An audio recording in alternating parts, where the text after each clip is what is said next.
Welcome to the Trade Show Podcast, the home for conversations with global leaders in the trade show and events business. Our show will bring you face to face with experts who speak about the possibilities and trajectories of this $50 billion industry. I'm your host Shubhanjan Sarkar, founder of PitchLink, the next generation visitor engagement platform where our mission is to make conversion easy.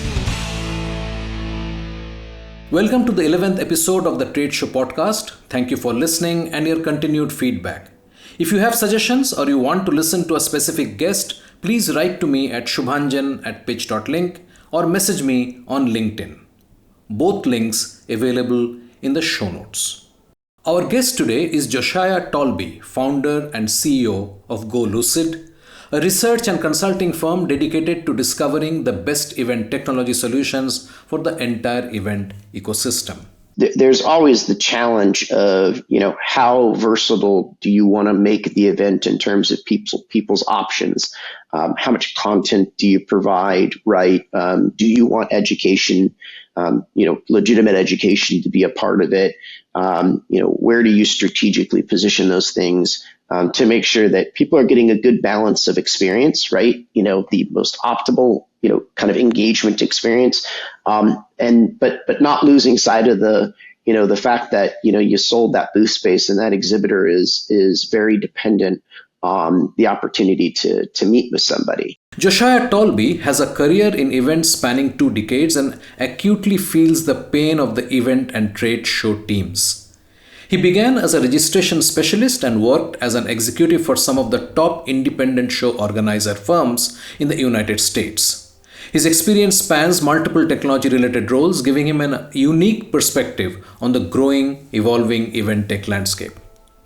In 2023, Josiah founded GoLucid, a research and consulting firm dedicated to discovering the best event technology solutions for clients in associations and independent show organizer companies. He used his industry knowledge to develop a proprietary matching system, bringing together clients and vendors tailored to specific needs.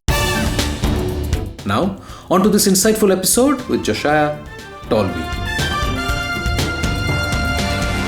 Josiah, welcome to the Trade Show Podcast. Yeah, thank you so much for having me on here. With the small reschedule, it gave me an opportunity to take my morning walks and catch up on some of the other recordings that you have done, which was great. So I feel mildly more prepared for today. But I appreciate the opportunity to be here. To start with, I think what I would like to dive in is a bit of what you saw at IMEX. You just came back from there. It was there a couple of weeks back. The big show about the event industry. What was new? Yeah, so let me first off start by saying IMEX is an amazing event. I definitely think that it's kind of the leading event within the event industry. It's held at Mandalay Bay. It's an incredibly large floor plan. Some of the booths that you see there are just absolutely stunning and beautiful, intricate designs and layouts. And so it's always just a pleasure to be at the event. Me being in the event technology sector, I often spend most of my time in a compartmentalized area, within the event. But I certainly try to, walk the entire event, get a feel for the different companies that are there. If I have time, pop into a few different sessions that maybe aren't event tech centric. Overall, it's really an incredible event. My objectives are always, to lean on the opportunity of that face-to-face value. A lot of people that I know in my 20 years of being in the business are at the show. A lot of the people that are within the sector that I research are at the show. And so for me, it's often just optimizing that face-to-face time even if for just a couple of minutes, depending on our schedules, and trying to make the most of that. I think, I think the show, one of the things that I really think the show does a great job at is their social media strategy. They're incredibly engaged in their social media execution. Even to the point to where I posted a little comment referenced IMEX, and they were immediately posting something to that comment, that you don't always see at some of the other events. And it's just a good example of, where they go the extra distance to help people feel engaged and get value. And, it might have just been a quick little post that said, "We're so glad to hear that." But I felt incredibly important when they took the time to do that. And I see them doing that in a lot of different places. They really do focus on the content. They're very creative about how they go about it. And it's an area where I think they excel. Yeah, absolutely. In fact, I told you that I was registered and I was supposed to attend. I couldn't make it at the end, but my interaction with them have been very, very good, very, very smooth, and very proactive, if I may put it simply. So, yeah, absolutely. I think that reflects on the organization, the organizers, and what they're doing. Talking of when you walk the exhibition, what is it that sort of sprung at you? What was new? What was exciting this year? Yeah, to be completely transparent, I don't know. I mean, they didn't do a whole lot of reorganization, but it's a really large floor plan. And for me, it was, there's so much going on. The creativity booths are, incredible. That I can't say that I saw anything specific that, was new. I'm sure there were many, implementations that they were doing that probably catered to, the group that gets the most out of the show, which is that kind of meeting planning segment. Was of immense value to them. But, for me, it really just felt like similar to the show that was there last year. Beautiful, well executed, and full of people. I mean, the attendance was phenomenal. I think something interesting too, and again, talking about that differentiation a little bit, it is a hosted buyer show. I always like having conversations with folks who are part of those programs to get an idea of kind of how they're approaching it, how they're scheduling their meetings, some of the accountability to it. But I think that makes a big difference in the event. People spend money to be at that show because of the hosted buyer program and kind of the requirement, to connect and meet. There's a good chance that you will get scheduled meetings in your booth just through the exercise that they're doing, outside of anything that you would do preliminary or just the aisle traffic. And I think that brings immense value to the show. I talked quite a bit with different individuals, who had installations there, about kind of the value of those meetings. Do they feel like it was just somebody coming in to sit down with them because they had a meeting, or did they typically have a genuine interest? And I'd say that it almost always swayed on we think that people typically had interest, and we felt like it was a quality lead. Knowing that you're walking away with quality leads because of the way that the show is approaching its implementation is, instrumental. And immense value, in terms of the cost commitments that it takes to go to an event. Yeah, This is great input. So hosted buyers is something, I guess, more B2B, at least trade show organizers should be looking at. If they're not, I mean, how complicated is it to execute on a hosted buyer uh, model? That's a good question, but I think what I want to kind of, add to in regards to that is, there's a lot of success for the hosted buyer program at that show because there's, so many companies there that support that hosted buyer program. For example, I was speaking with a lady and she was talking about being part of a hosted buyer program and just sort of discussing what she got in return from the show. But in addition to that, particular vendors were also sort of contributing to that, adding to that, and helping to sort of offset some of those costs that she might have incurred herself, whether it was picking up a hotel or providing some sort of arrangement in some other capacity. And I think that again is a good example where IMEX does a great job in that hosted buyer program, is that they not only are making the effort, but many of the vendors are supporting that cause. And so it's kind of a no-brainer if you can be a hosted buyer to take that initiative and leverage those opportunities to make sure that you come to the show, you spend all 3 days there, and you optimize the opportunities of connecting with as many companies as possible. Yeah, makes sense. Did you hear anything from organizers of existing shows talk about some new ideas that they're planning to implement? Anything that you think which will sort of be seen in 2025, but you have some inkling of what might be what those might be? Yeah, I didn't have a lot of conversations with other show producers at the event. And I haven't had a lot of conversations with, show producers. Certainly, Event Tech Live is on the horizon here in November. They do put on a hosted buyer program. I think they see the value in that.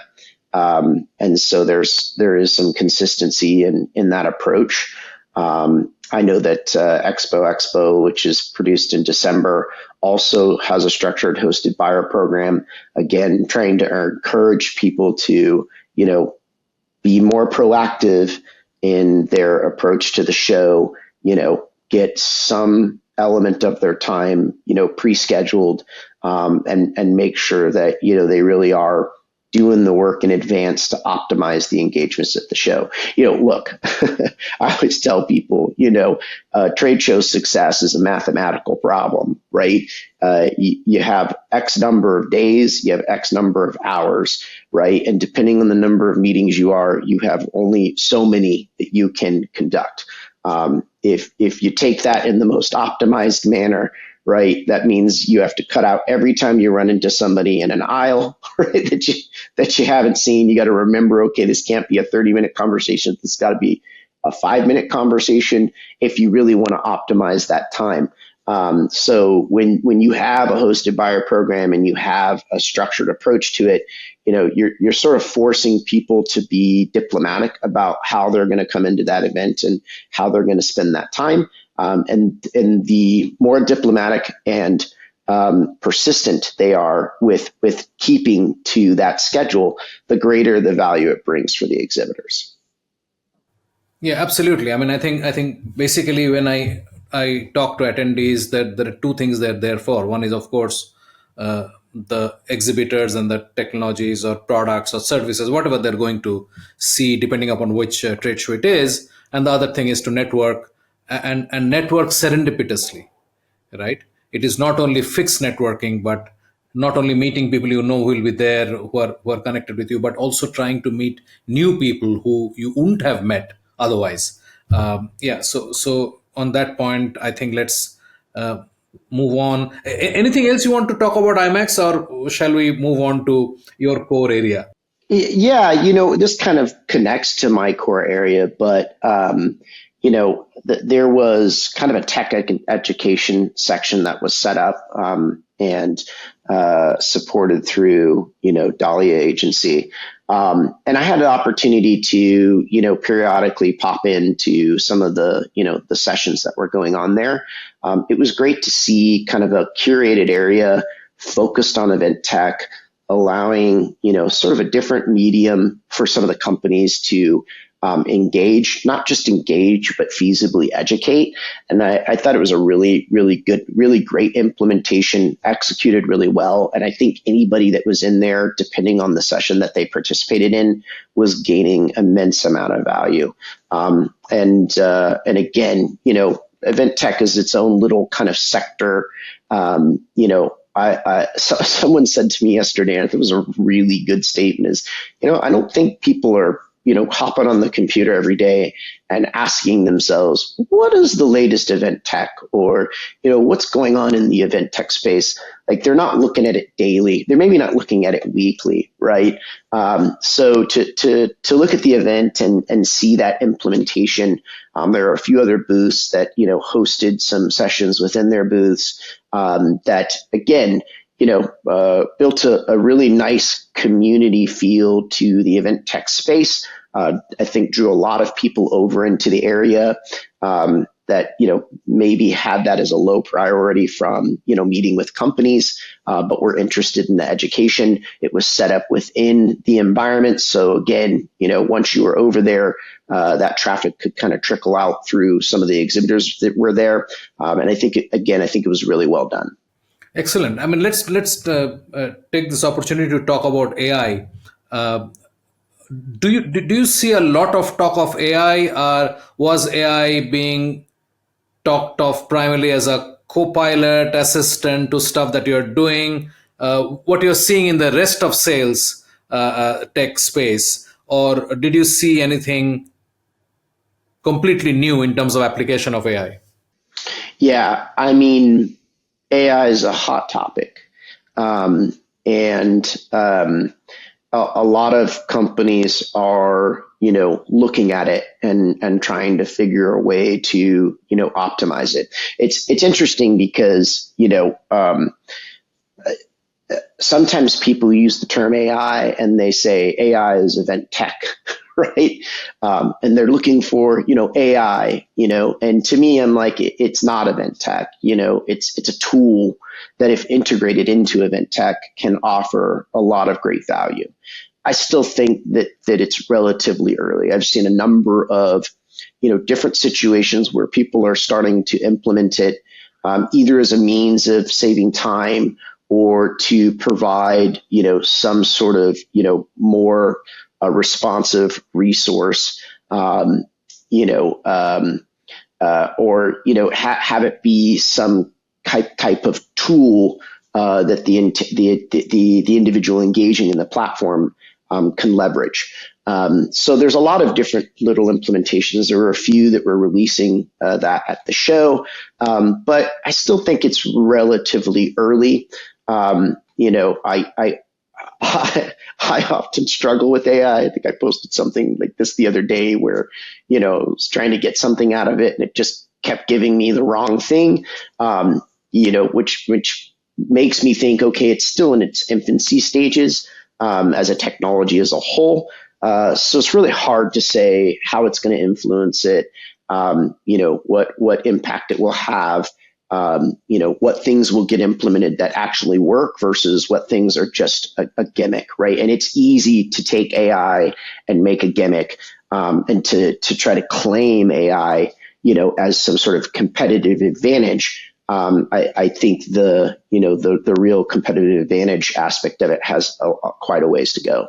Yeah. So if we move to the landscape that you are building, the repository that you are building, do you see any application of AI which is not ChatGPT wrapper? Yeah.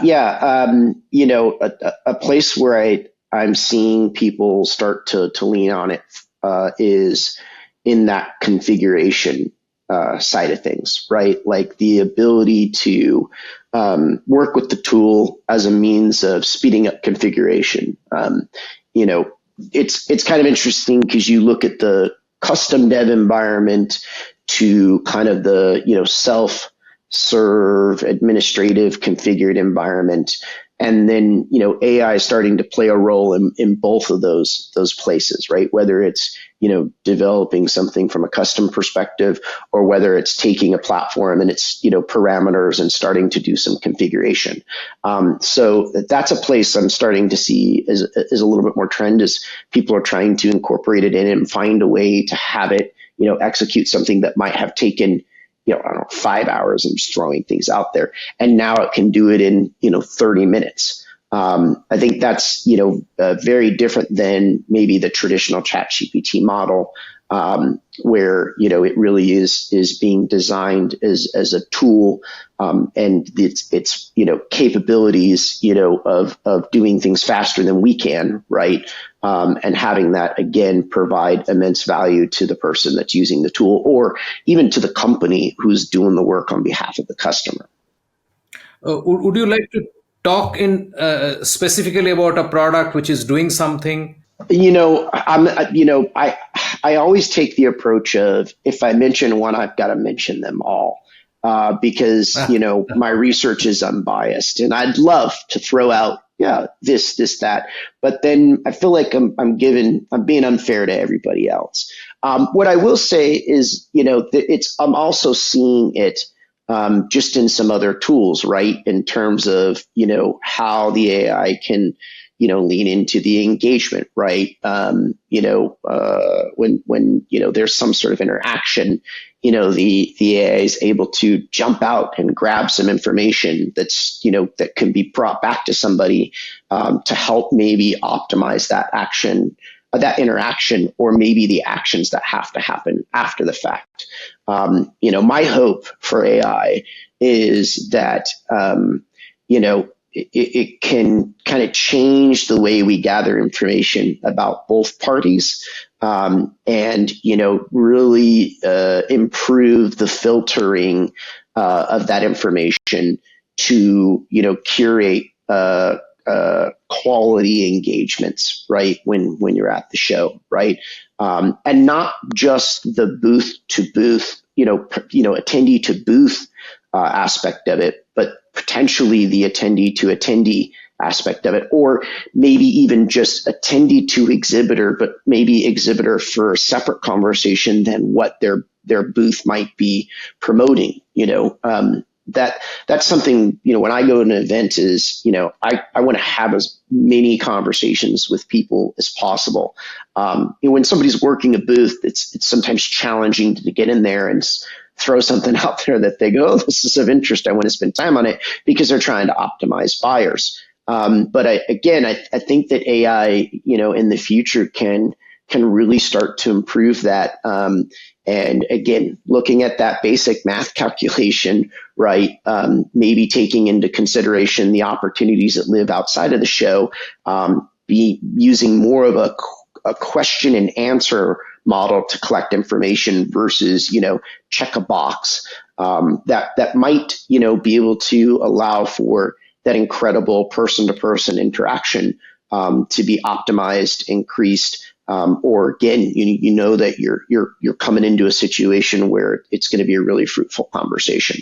I often go to events and test things out, right? I'm just going to throw this out here and see what happens. But then I learn so much when I do that, but it's not the easiest thing to do. But it's a great place for it to be done because everybody's there. It's face to face. And, you're never going to get that trying to schedule meetings and, be on a video call. I mean, to some extent, yes, but I can have a ton more opportunities of really quality engagement at an event, than I can anywhere else. And that's a place I hope to see AI really, have a positive influence. Fantastic. So that gives us a segue to actually talk about engagement, because that's what trade shows are about, right? How effective is this engagement at the booth level, or as it's getting, or as a follow-up post-event? Where do you see this is?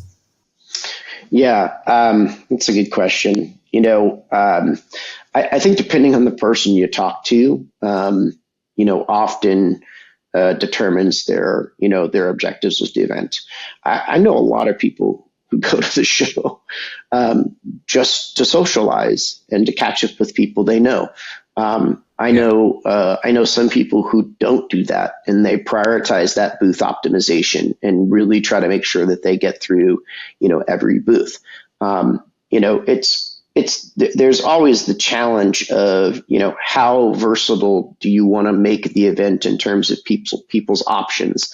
How much content do you provide, right? Do you want education, legitimate education to be a part of it? Where do you strategically position those things to make sure that people are getting a good balance of experience, right? The most optimal, kind of engagement experience, but not losing sight of the fact that you sold that booth space, and that exhibitor is very dependent on the opportunity to meet with somebody. And sometimes I think that can really vary by event. It does for me because I have a specific area where I conduct research. So I tend to prioritize my time around optimizing that while making sure that I'm able to connect with the people that I know in the industry. That's also just important to me, to see people and let me catch up on what I'm doing and what you're doing, and maybe see whether there's some synergies around what's going on that could encourage us to follow up after the fact. You kind of mentioned follow up after the fact, right? I was listening to a few other podcasts that you've done, and there seems to be kind of a narrative, and it's funny because it's a narrative that I think that kind of prompted you and I actually talking about having this happen, is the lack of follow up after an event. And listen, yeah.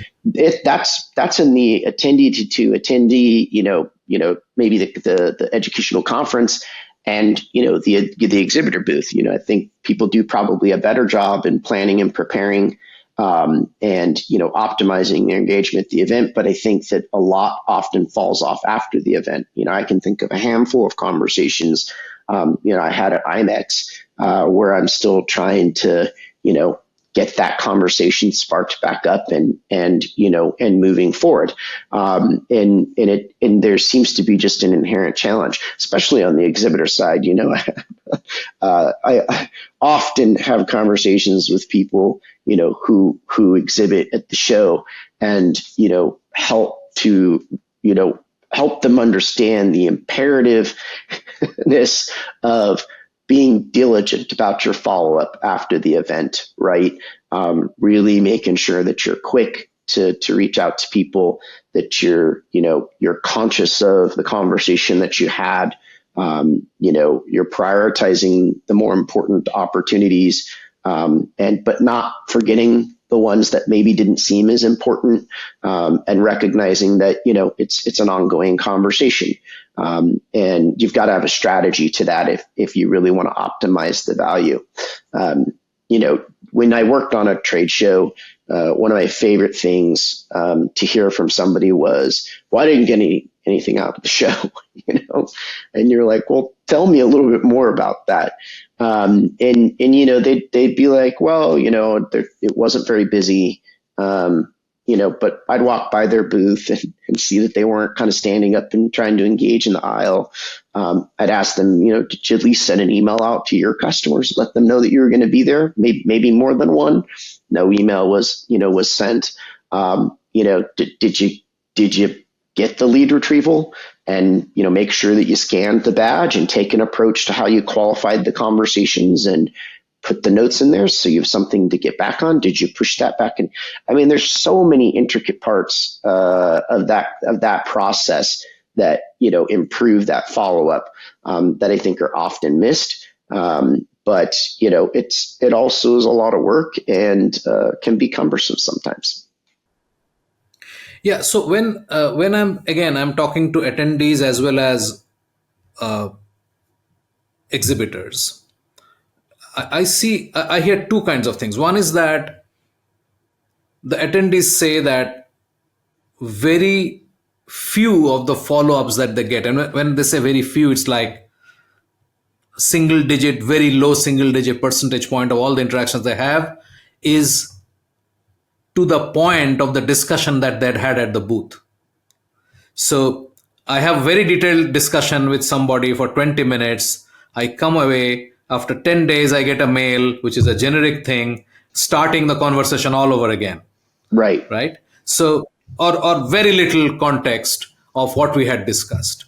So that I hear, and I also hear exhibitors say that actually it's a big problem. I mean, we do not know how to actually capture the conversation at a granular level, because I'm talking to one guy, he's going away, and I'm talking to the next, and there is just no breathing space. If I'm running a good booth, I mean, if I'm having five people coming to my booth in the whole day, then anyway it's a bad scene for me, right?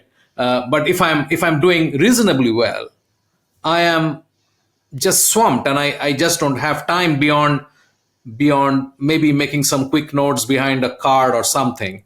And the lead retrieval apps typically want you to type it in your mobile phone, which, as we all know, is not easy. Yeah. And that makes it even more difficult, because then we are really making it cryptic, which we don't know what we wrote when we go back, right? So, Yeah. so this is an area which and you're right. I've been talking about this because I'm interested, and I see that is when we talk of event ROI, the engagement is the key. Yeah, and absolutely. and we are saying that we are not doing the engagement right.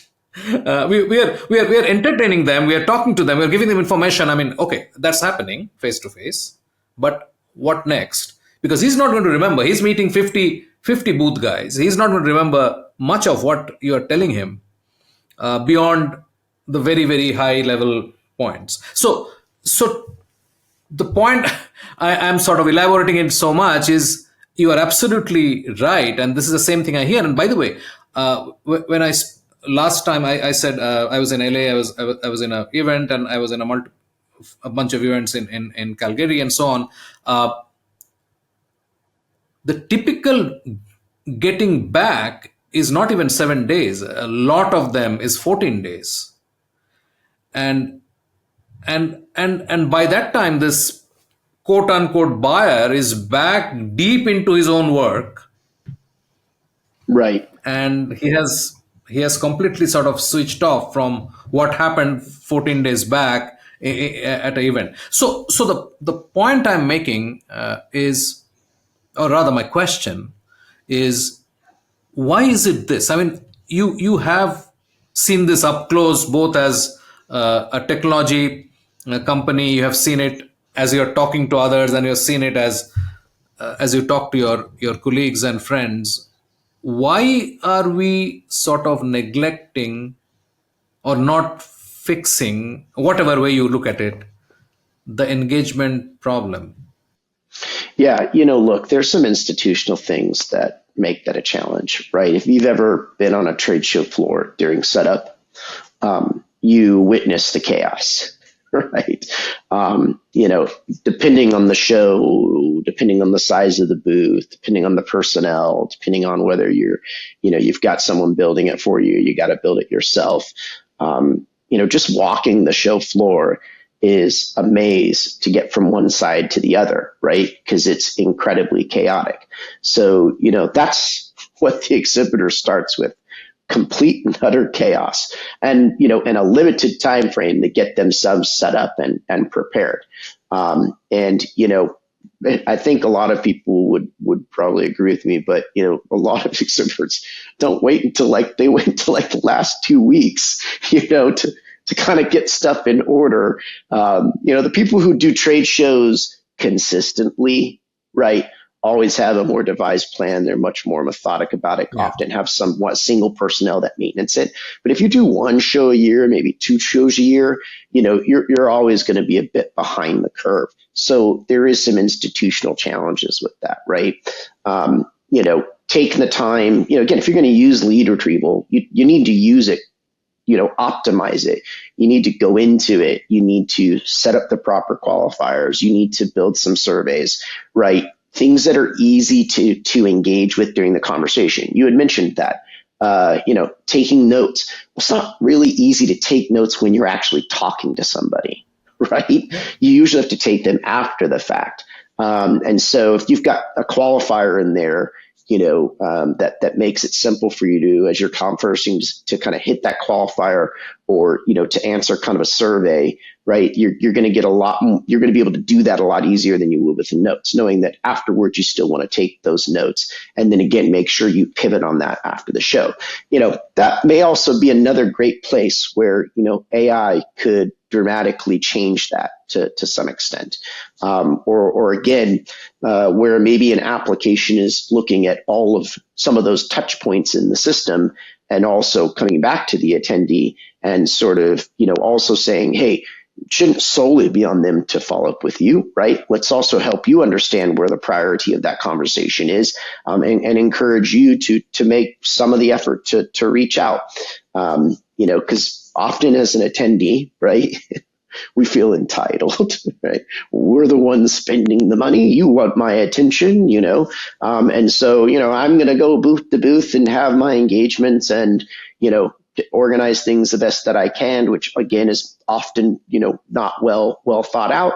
And then you, exhibitor, have to take that initiative. And I don't necessarily think that's fair, right? Sure. The exhibitor should be should be a little bit more organized and methodic about, making sure that they're going to follow up these people, and that they're taking the steps to organize the data, right?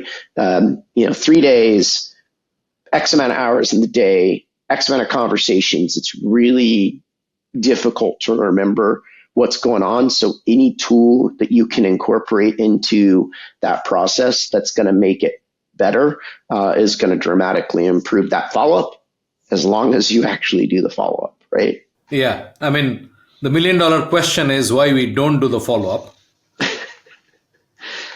I don't have the exact stat, but I remember looking at something one time, and the actual percentage of people who don't follow up was much higher than I would have expected it to be. Yes. And I just can't remember it off the top of my head. I have it somewhere. Yeah, I heard it's 70%. Yeah, that sounds about right. It's time for a short break. Stay with us. After the break, I think there's a series of things that people should be looking at that aren't being prioritized. And I think a lot of that has to do with, the amount of confusion around what's actually in the market. Terminology is relatively inconsistent. There are a lot of all-in-one solutions out there. And my first question is always all-in-one of what? You are listening to a Bizcast audio original. Podcasting is one of the fastest growing content marketing avenues today. We can help you exploit this largely untapped marketing opportunity. We can craft your audio strategy and leverage the wide reach and easy streaming capability that smartphone penetration provides. It is powerful and personal. Talk to us to find out how podcasting can help you build your brand and reach out to target audiences. Welcome back. I'm Shubhanjan Sarkar, your host for the Trade Show podcast and founder of PitchLink, the visitor engagement platform. Let's dive right back into the episode. What else do you see is actually growing in the tech landscape that you are looking at right now? Yeah, look, I think the tech landscape is incredibly difficult. It's very confusing.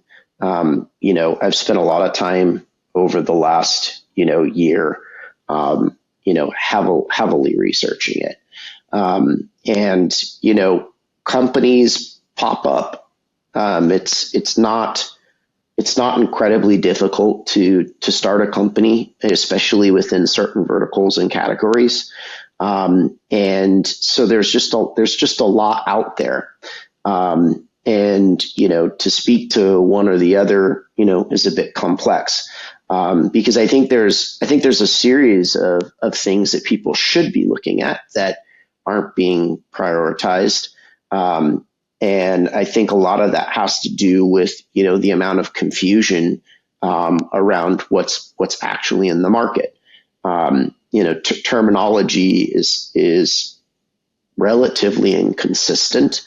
I don't want to shun the all-in-one, because I think that the strategy of all-in-one is a great strategy.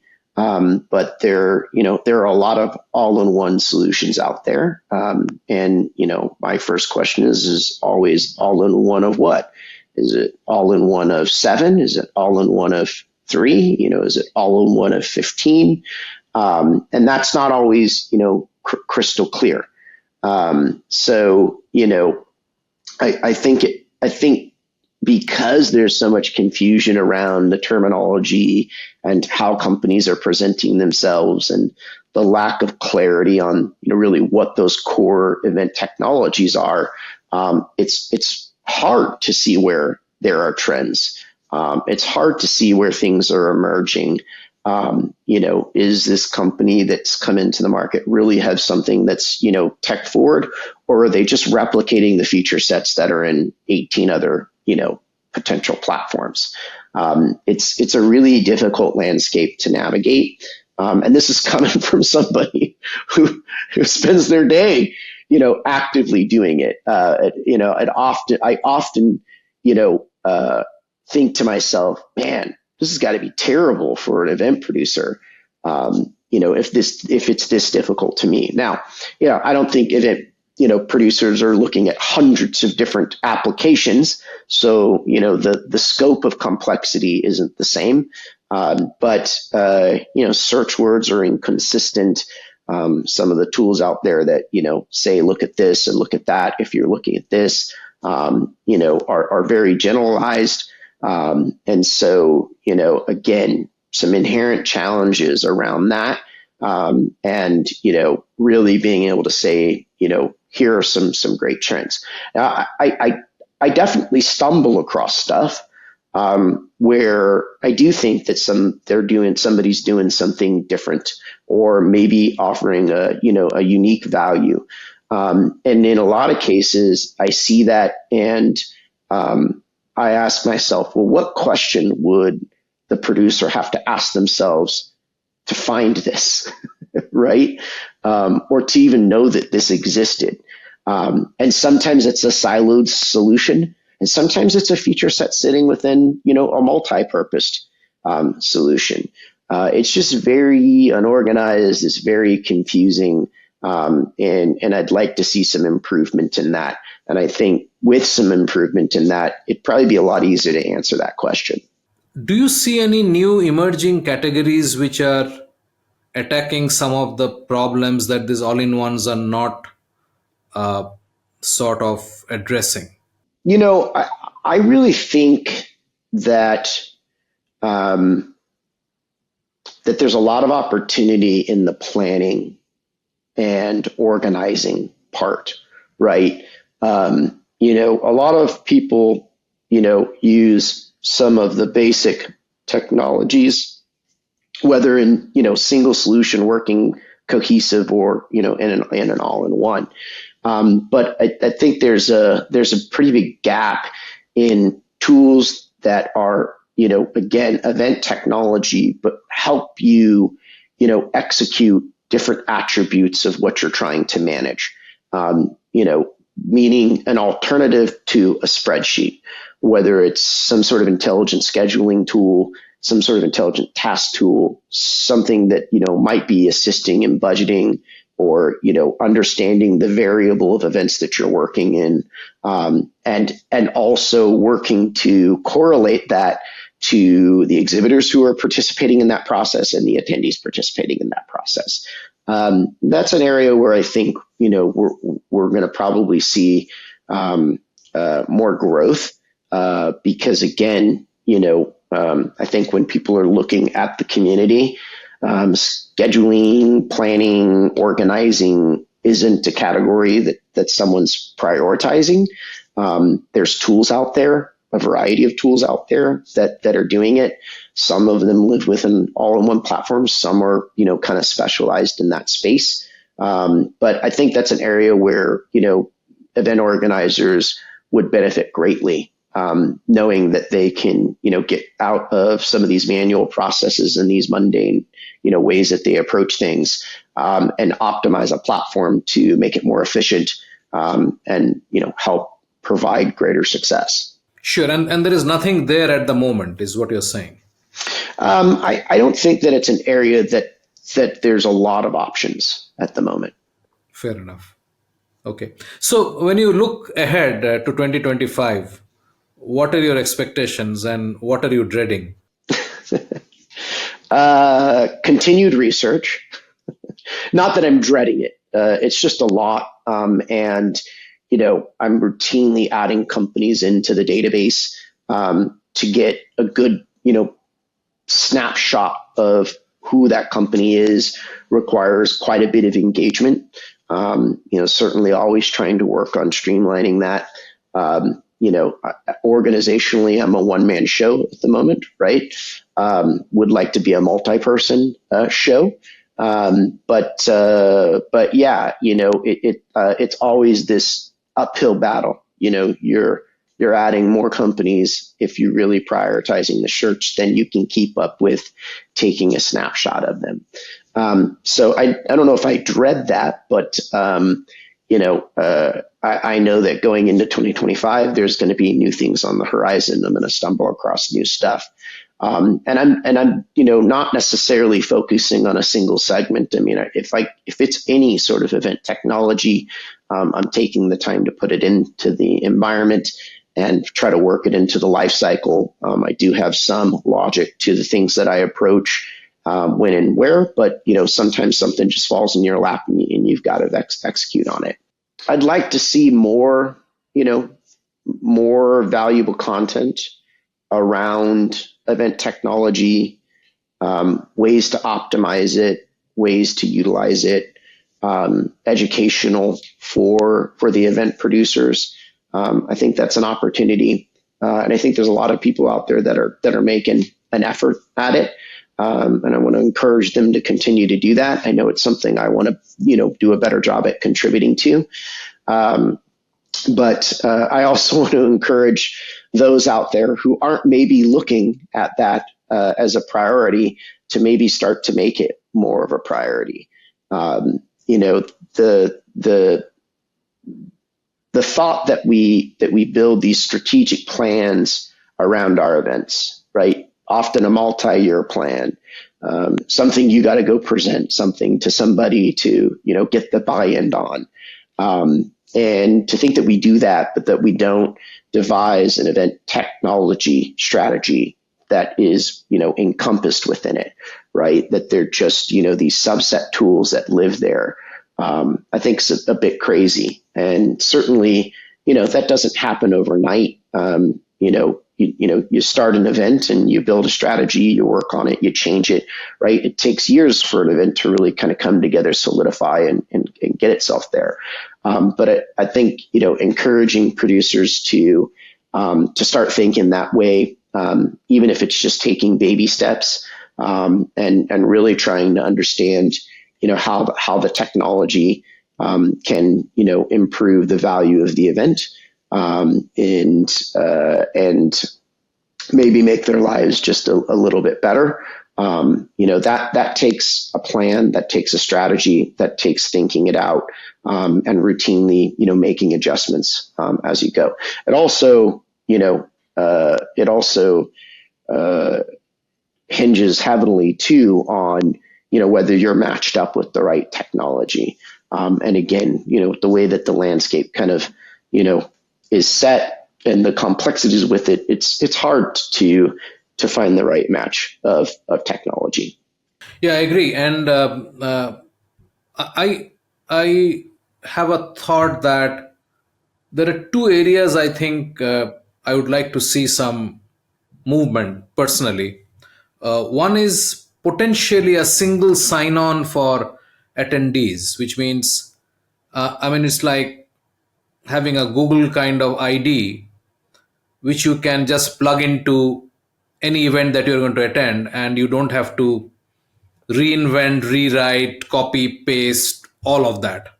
One single sign on, which is not Google or LinkedIn, but actually meant for events. So that's one thing I think could be very, very useful.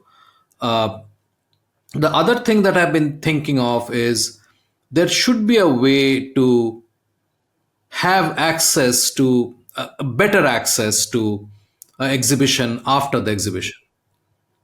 So I I feel that lot of attendees will benefit if they had the ability to continue engagement with booths that they could not make to. I mean, nobody makes all the booths.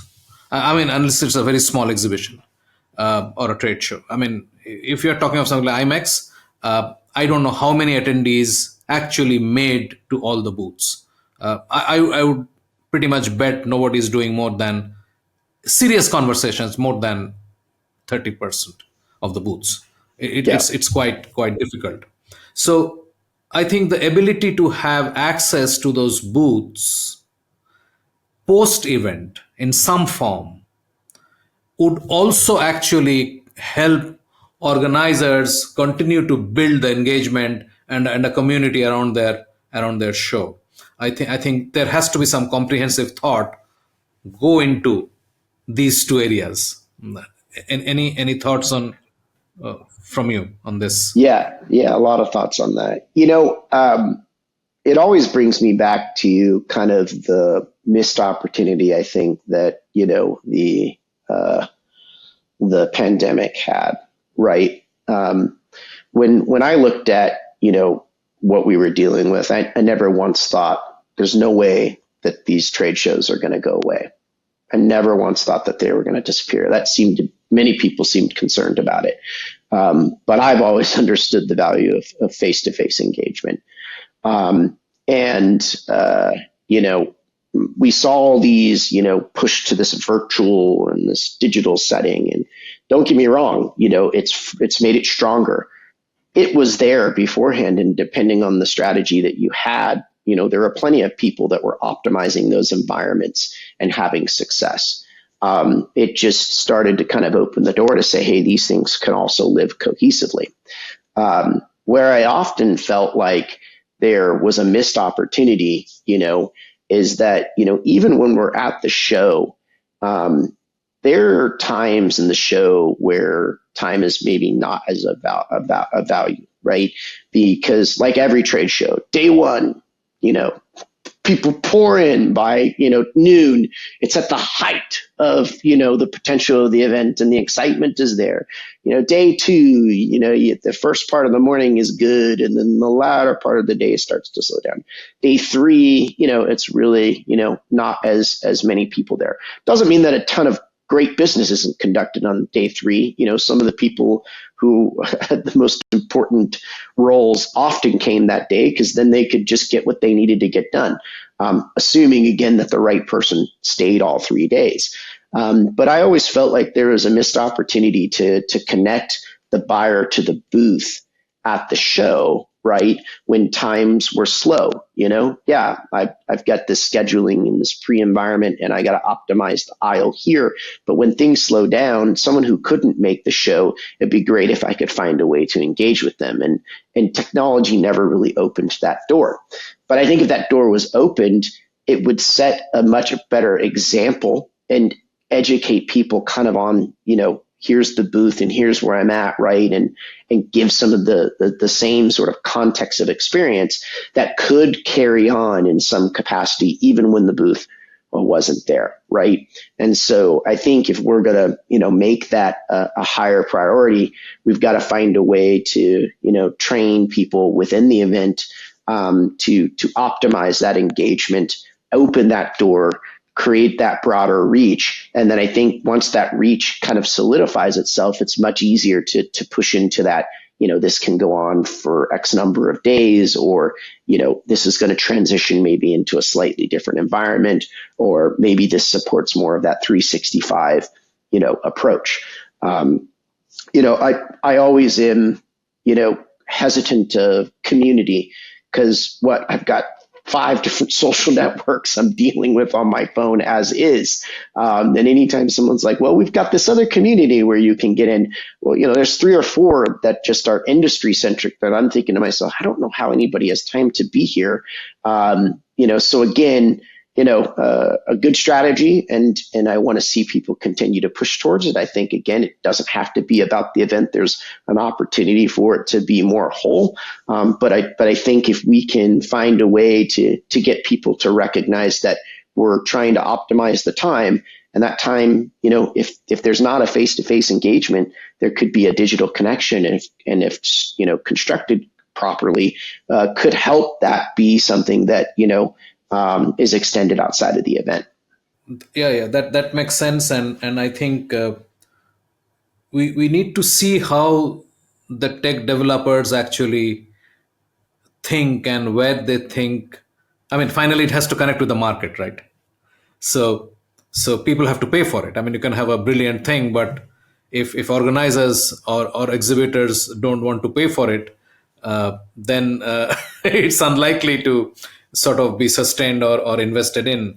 And it's always tricky to figure this out. But uh, absolutely, you're completely on the ball. Um, when do you think your, uh, for the lack of a better term, I'll say the landscape that you're working on, when do you think you will be in a position to make it accessible and public? Yeah. Well, fortunately for me, I've got an opportunity to speak at Event Tech Live in London in the coming weeks. And my session is around, are we defining event tech correctly? Because I think that's the question that's being asked. That's the question I'm asking. I feel like other people are asking it. And so I'm looking forward to really kind of presenting some of my findings, and elaborating on, some of the challenges that I think are faced with that.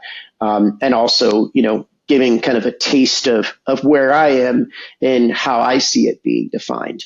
And I'm hoping to kind of leverage that a little bit, to create some exposure, as well as, connecting with the organizations that are there.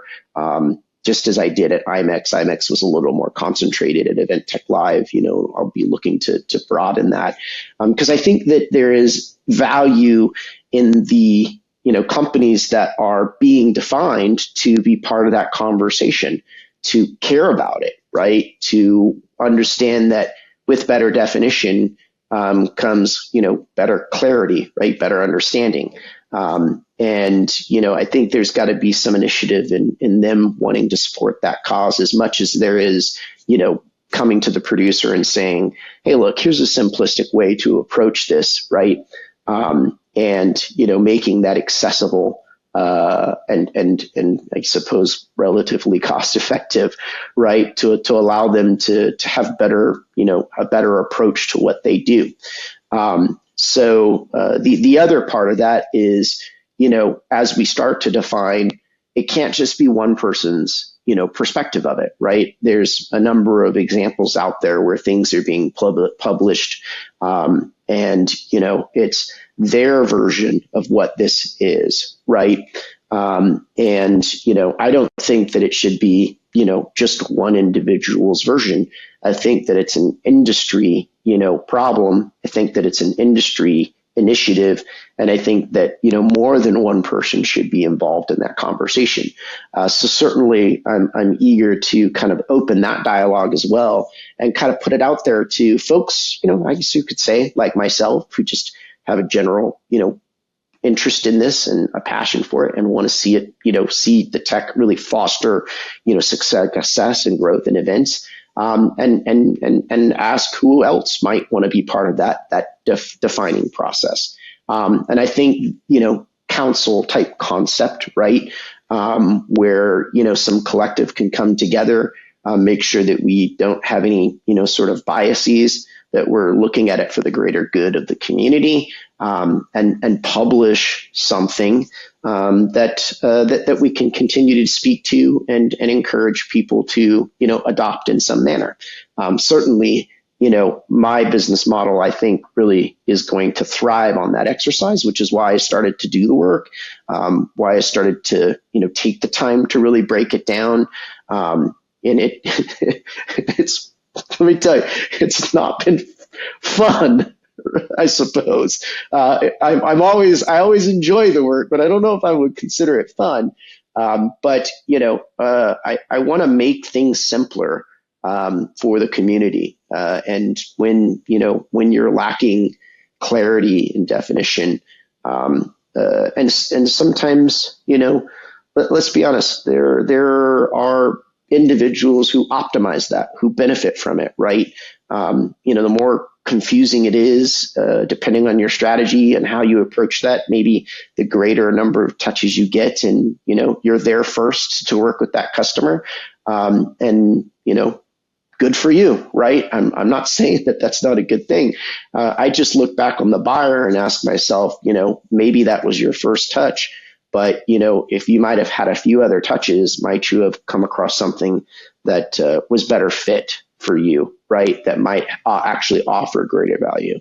When I work with somebody and we go through the process, because certainly it's about getting to know them, it's about getting to know the tech and that proprietary science sort of process, and how I connect the dots, lead to, good relationships. And it's amazing when you work with that customer and all of a sudden they're in the right tech, especially after years of being in the wrong tech, and seeing how much they prosper, how much easier things are for them. In a lot of cases, money being saved, and them then seeing the impact of that on their customers, right? There's a lot of value in that. And I think, I feel like that isn't something that people, really experience. But, not everybody's got, a nice dollar amount set aside for a consultant to give them their one-on-one time.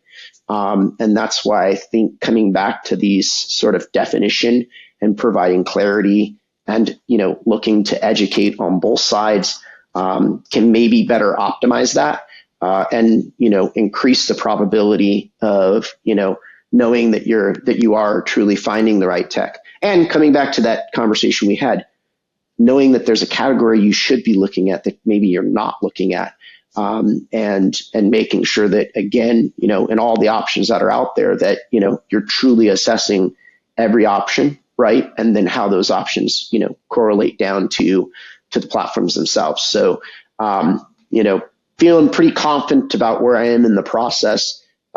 Certainly the opportunity to get on stage has allowed me to, reformulate it in a little bit different way. And I've been working on that a bit from a content strategy, moving forward. So yeah, I think I'm getting pretty close.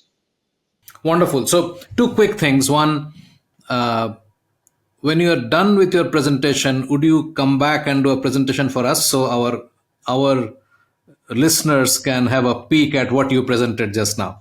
Yeah, absolutely. Would love to do that. Great. Wonderful. Thank you. The other thing is that how deep is your database now? I mean, how many products are you through right now? Yeah. So right now I have about 500 companies that I've designated, as, some sort of event technology. Now, keep in mind, I just started doing some cleaning in that. There's a good number of companies that have event technology within them.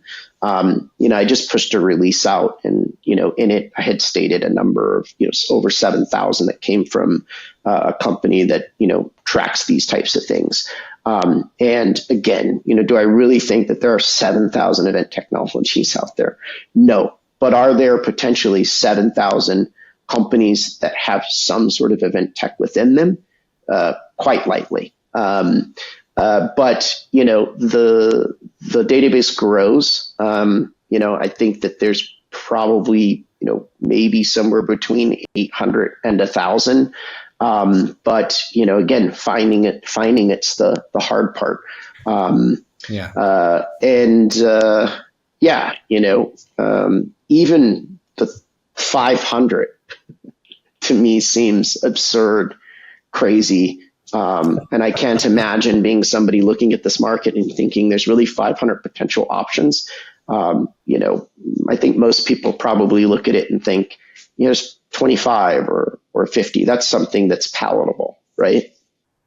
Yeah, yeah. I think the next phase is pretty much like if you look at MarTech or sales tech, to see how many individual products exhibitors or organizers are using, getting a sense of that. So typically, for instance, a B2B salesperson uses about 7 to 10 sales tech products of a landscape of 15,000, right? So, Right. I think we will be sort of arriving at similar kind of numbers as we go forward, and obviously in this scenario, the attendee uses practically nothing except for the mobile app, if and when they're available. Otherwise, they're not using anything at all. So they're part of a very critical part of the ecosystem, which is not using any technology at all.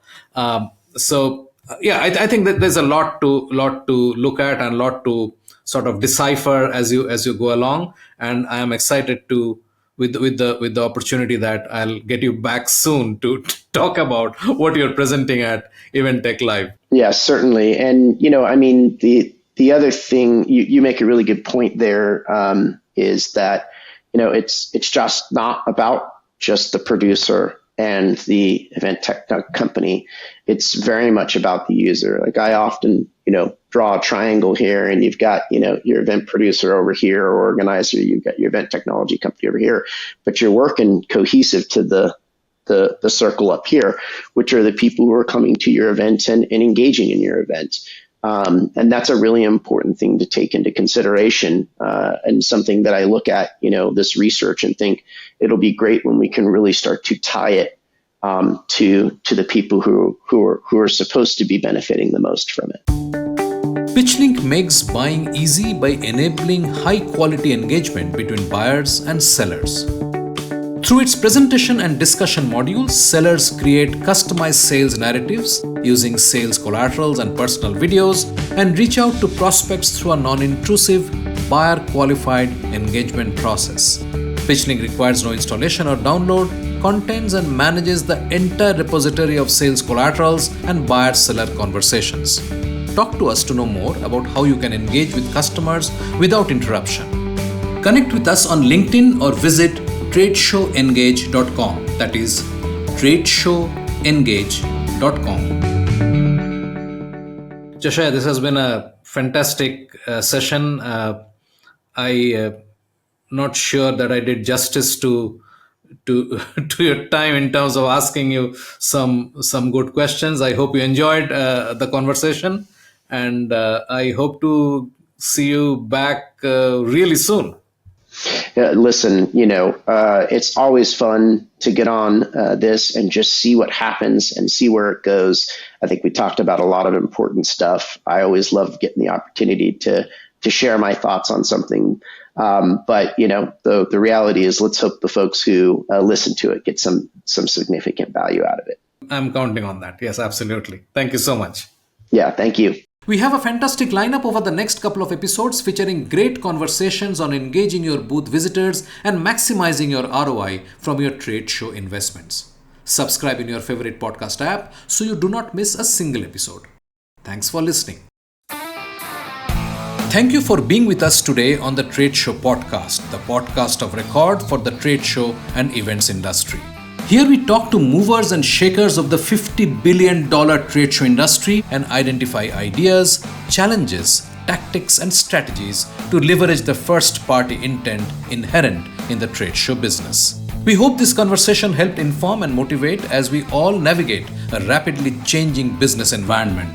For us, these are enlightening conversations enriched with knowledge and expertise. We encourage you to go out and implement some of the ideas we discussed today. We hope to have you with us again in the next exciting episode of the Trade Show Podcast. If you liked what you heard, subscribe to the show in your favorite podcast platform like iTunes, Google Play, Spotify, or wherever else you get your podcast from. and give us a rating while you are at it. This is a Bizcast original podcast and is produced for Pitchling, the next generation visitor engagement platform where our mission is to make buying easy. Hosted by Shubhanjan Sarkar and produced by Rajiv Aditya. See you next time and have a wonderful day.